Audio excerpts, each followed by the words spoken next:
Some have said that the direction of your focus is the direction of your life. For the Christian, our focus is crystal clear. We are to look to Jesus, the author and the finisher of our faith. In every area of life, we are to lay aside the hindrances of our Christian journey and look to Christ as our example and strength to live the life He has called us to live. So today, let's starve our distraction and feed our focus on the Lord Jesus Christ. Welcome to the Walk Talks podcast and today's Friday Focus episode.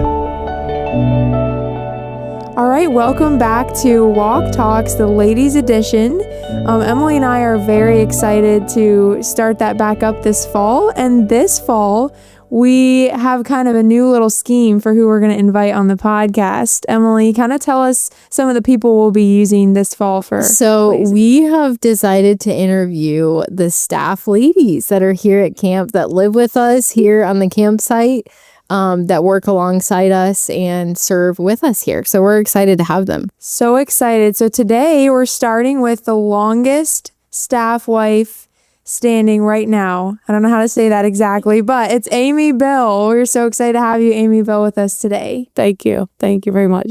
So Amy Bill and her husband Cody have been with us 20 years now. Emaley and I have only been 20 here years. a couple years, so we can only imagine the amount of stories and experience that they have. She's pretty much raised her family here. Most of their marriage has been here. So, Amy, we're really excited about this podcast. Could you just begin by telling us really briefly where you grew up, and then how you met and fell in love with Cody? Sure. I grew up in Kentucky on a farm. I was a farm kid, and I was raised in a Christian home. We went to church faithfully, Sunday morning, Sunday night, Wednesday night, very faithful. My parents were older. I was a surprise baby. All my siblings were teenagers up through their almost 20 when I was born. And so I was kind of a only child but just much younger than everybody else. So a wonderful family. I was very, very blessed to grow up in that. And from that, I went to Bob Jones, and I was just a student at Bob Jones, and I had the funny story. A lot of people, when Cody tells the story, he tells everybody that he was lied to, is how we actually met. Some of my best friends worked at the Wilds of the Rockies, and I had stayed back in Greenville and was working, and they came back, and the very first night or two they were back, we had kind of a girl night, and they told me that they had met my husband that summer. No way. And I was like, yeah, whatever. Like they were just being silly. And they're like, no, we really did. Like, we met your match. Like, we all know that he is going to be your husband. And I just, ignored them. I thought they were being silly and stuff. But they wanted to know if they could try to introduce us. And my only thing was, I said, I don't do blind dates.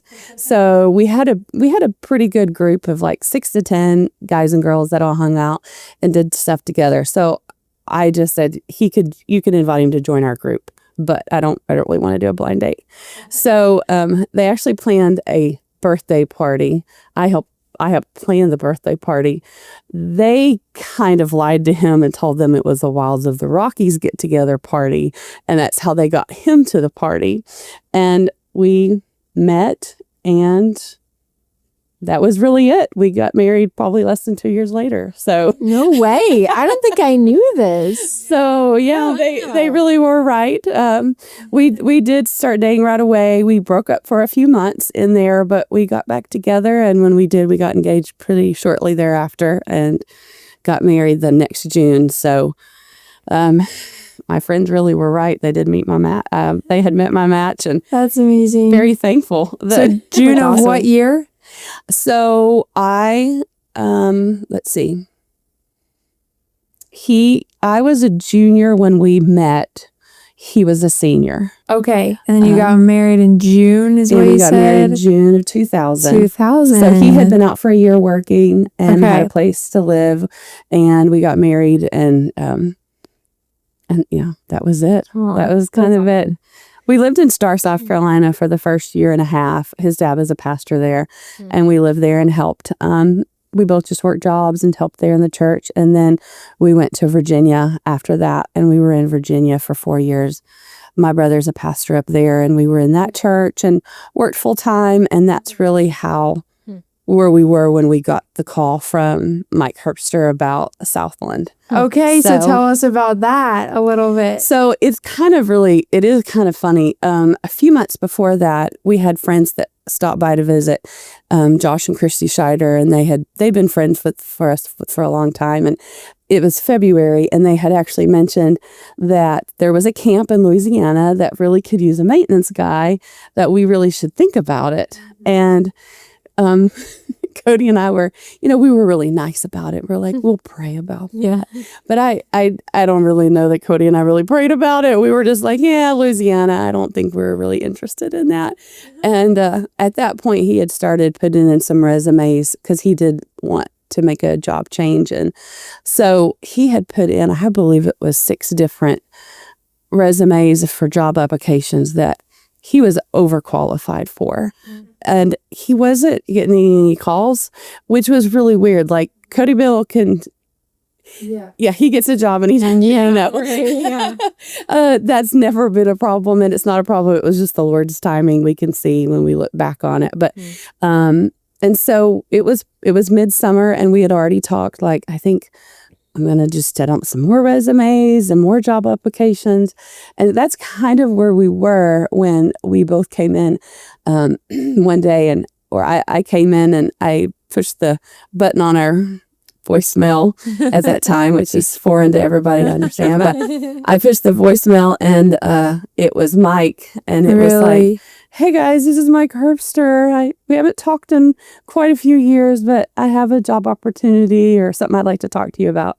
And it was at Southland. And so Cody came in later that night, and I just said, I think you need to push that button and listen, and he was all nervous because I think I'd freaked him out. And I was like, you just need to push the button. And so he did. And we both I still remember standing in our kitchen in Virginia looking at each other, and we're like, well, what do you think? And we both agreed, like, we really, back in February, it wasn't an offer, but it was a mention. And we really just shut the door to that. We just didn't even give it a chance or a possibility. And we both agreed, like, the Lord's just opened that door again. Like, we can't shut that again, because this is kind of weird that it had come back up, so quickly. And so we came down and we visited, and we both prayed that if this was what the Lord wanted, we would know. To be completely honest, I didn't want to move here. This was just really far away from, and it still is to this day. It's 12 hours plus to any family. So I didn't really, I felt like this is what we needed to come look at, but I can't say that I was really praying that it would all work out. When we got here, we both agreed to not really discuss it with each other, to experience it and to pray about it. And then we were going to we got in, I think, on a Thursday, and we decided on Saturday we were going to sit down to discuss it. And so we really did that. We just experienced it. We soaked it up and prayed about it and just did that individually. And so I know for me personally, we were sitting in the Friday night service in the old chapel, and it was a family camp service. And it was the last service of the summer. The staff was going home the next day. And, again, I'd never even been in Louisiana before that day. Before that weekend. So it was completely unusual for me to even just be sitting in that spot. The Lord had ordained it. And I know that, and I definitely know that looking back. But I just knew sitting in that service that this is where we were supposed to be. For me, it was just this, the Lord this is home. Just impressed on my heart. And I just felt at peace about it. And knowing I really wasn't interested in it, I still couldn't deny the peace that I really knew that this is what the Lord had called us to. And I didn't say anything that night either, because we had promised that we weren't going to talk until Saturday. And so we waited, and Saturday afternoon we kind of got together and talked about it, and we both agreed 100% that we just had known that this is where, and we really did. We just prayed that, one, we could say this is a good camp, but it's not for us, or is this for us? And the Lord impressed on both of us that weekend that it really was. And it really was amazing. We left at that point. Todd Sasek was the director at that time. And we agreed that day pretty much that we would come on staff. And, Wow. The Lord just, again, worked just over and over. We went back. We sold our home quickly on our own. We didn't need a realtor. Just the Lord just opened every door we just walked through over and over and over.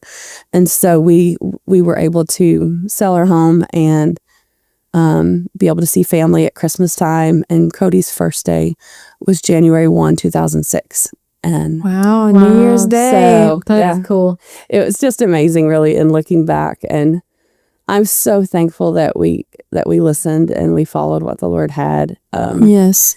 And it wasn't always easy. And I even try, if I talk to girls or anything, about just God's will and future. And, just because it could be God's will, it doesn't mean it's, there's not always rainbows and balloons and everything is wonderful. Right. And, it's not always that. Sometimes it's hard and you're stepping out by faith and you're doing it even when you have the peace that you want, but it doesn't mean everything is exactly in the package that you want. Right. And that really is, the Lord taught me a lot in that. And, here we are 20 years later, and I'm so thankful that we did follow the Lord. I just don't know what would have been like if we hadn't. And I'm just so glad to not know. I'm very thankful. That's amazing. Very thankful. Did you guys have camp experience before that? Did you grow up going to camp?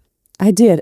I grew up, it looked a little different than here. Like our counselors were just our church people. We basically rented. Yes. We rented a campground. This is in Kentucky.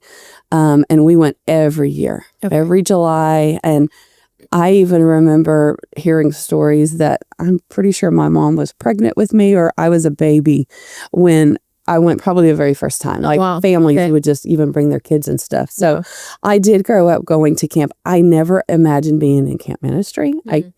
I can't say that was ever a desire of, ooh, I hope I do this someday. Yes, yeah. But I knew what camping, I knew what camping looked like. Cody grew up going to lots of camps too. And then we both worked on staff. I worked on staff at the Wilds of North Carolina after my freshman year of college as a waitress. And then he worked at the Rockies and North Carolina. He actually set out a year and helped build duplexes there for them and went back and finished his senior year. And I did know marrying him, he did love camp ministry. Yes. I knew that was really a desire that he had. But at the same time, it was 5 years before we were even in camp ministry. It wasn't like we got married and we went straight to camp ministry. But I knew that was an option because I did know that he loved that. Yeah. When you guys moved here, did you envision yourself being here for, 20 years? Or was it like, oh, this will just be a, couple year thing? No, I really do feel like when we moved here, we moved like this is where the Lord had us. We have always tried to, even in these 20 years, been very careful that if the Lord wanted to lead and move us on, we would get up and move anytime, but we didn't come here. We did not come here with an envision of this is just a stepping stone. Yes. There's something else for us. Neither one of us came with that thought.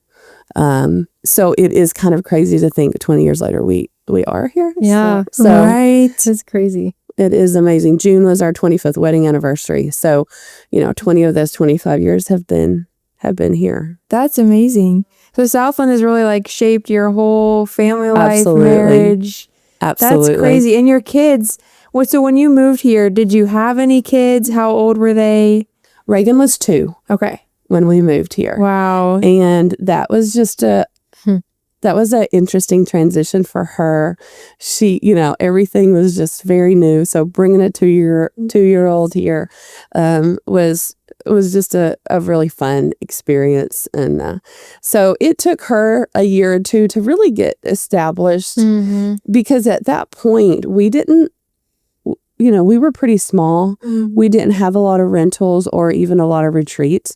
So we moved in January and there wasn't a lot that went on until that like summer camp. Yeah. And I still remember that first week. It was a junior camp week, and they had the little playground down by the lake, and that's where we would walk down, and she would play on the playground, and there was never any kids around. And so that very first week, I remember going to camp for the very first time. She didn't know what to do. She just kept looking. There were so many kids. There were so many kids, and they had never been on her playground before. And so, Like, why are you here? Yeah, it was. I didn't know there was a playground No by the way. lake. Where was that? Yeah, when they put the gym in, they had to take that playground out. It just had like a little tilt-a-whirl, like a spinny thing. It had a big caterpillar that you could climb on. That's cute. cute. So funny. I didn't know this. It was just like 3 or 4 things, but man, my kids clocked some hours down there. That's so funny. When we went in to put the gym in and they had to take it out, we went and spent that afternoon the day before, and they just played on that whole day, knowing that it was going to take it out the next day. So Bad. I do remember. Yeah, it was fun. But yeah, so she was 2. Then the other 2, Riley and Grady, were both born in Minden. So Wow. this is This was all they've ever. yeah. And Reagan really doesn't remember. I've asked. We've gone to Virginia where we lived before, and she has very, very little memories Okay. from there. So really, all 3 of them are camp kids through and through. Yeah. That's great. So when you moved and Reagan was 2, were there any other little kids like her age or any other young The families? Sassacks were here, and they had their daughter. Their youngest was her age. Okay. And then a couple years on up from there. So she did have a little buddy here. And then within a year or 2, the Gustafsons came. And so that was all birthday parties and, things like that. So here at camp. So, and then church kids, but, it's pretty crazy. I just wish I could have gone back in time and seen what Did it you was see like. what it was like back Yeah, because then? you're the only staff person from then that I even know. So it would be cool to go back and see. It's changed. life and- There's so many things has changed, but there's still so many things that's still the same. Still the Right. same. I bet. And there's, a lot of the main buildings are still the same. We've added things, but it's not that we've taken things away. And it is sometimes it's crazy. I have different thoughts myself of things that have changed over the years, but I feel like at times it's gotten easier. Yeah. Yes. We had the lean years where we didn't have what now we have the interns a lot and all the different staff, and it was us kids. And I remember the kids down there helping with the dish pit because we just didn't have You just didn't have people. yeah but it was fun. I mean, it was just a fun Different it was a atmosphere. family thing. Yeah, we all just kind of did lots of things together. So, a lot has transpired in the last 20 years. You have grown children now. Yes, ma'am. One daughter's about to get married. I know. Another daughter's in college. Yep. Grady's Senior. a senior. That is crazy. It is crazy. So if you could go back 20 years ago, Oh wow. what would you tell yourself if you had the chance? I really don't know. I tried to live. I tried to be very intentional in a lot that I've did. Some of my even background history is I lost my mom when I was young at 13, and I lost my sister when I was 24. And honestly, when I lost my sister at 24, maybe I was 25, it did change my life in a sense that I really try to look at every day as this could be my last day. My sister died suddenly in her sleep, and it changed a lot for just how I viewed things. And I really did I do try to live every day just that this could be my last. And so in that, I love the time I spent with the kids. I really tried to spend time. Could have spent more? Yeah. I could have stopped and done even more. I just loved being a mom. I loved being Cody's wife. I've loved being here at camp. There's been hard times, definitely, but that's just what life makes up. And, you can't get to know the Lord, on all the mountaintops of everything. You have to have those hard times. And what I would tell myself, if anything, just get in the Word even more and even faster. But even the Lord has just taught me so many different things, even with motherhood and with babies. And he just wants that humble and contrite heart. And he wants you to come to him and find solace in him and to find comfort in him. And, if anything, if I could have learned that earlier and faster, definitely. But I've really tried to live where I don't have regrets. And I'm very thankful for where he's brought me. And I'm thankful for these 20 years. And, yeah, you've been a huge encouragement to me. I remember my first summer, 2015, you were my accountability group leader. We met in the fireplace room every Monday. Yeah. And I remember we put together these little 3-ring binders just to help us with our prayer life. Yeah. And I remember that being a really big impact on me. Just the importance of prayer, and you really lived that and walked faithfully. So I've been very encouraged and blessed by your testimony and your walk with the Lord. So thank you. I'm very grateful. The Lord is so good, and he's brought us. I really didn't, I grew up in a Christian home, and I was saved when I was 13. But it was in my 20s before I really felt like, reading the Word, some things came alive to me that hadn't, and I would have almost some regrets of like, why couldn't I have known this earlier? Why couldn't I have grown in these areas when I was a teenager? And I think that really, truly, everybody just has your growth, and that's your story. Yes. And I can't regret, even though I was in a Christian home. It really was later before my faith really grew, in a sense that prayer was important, the Word was important, and we really tried to change some of that for our kids and our their teens and now 20, to understand the importance of the Word and prayer. And he wants to bless us. He just wants to love us.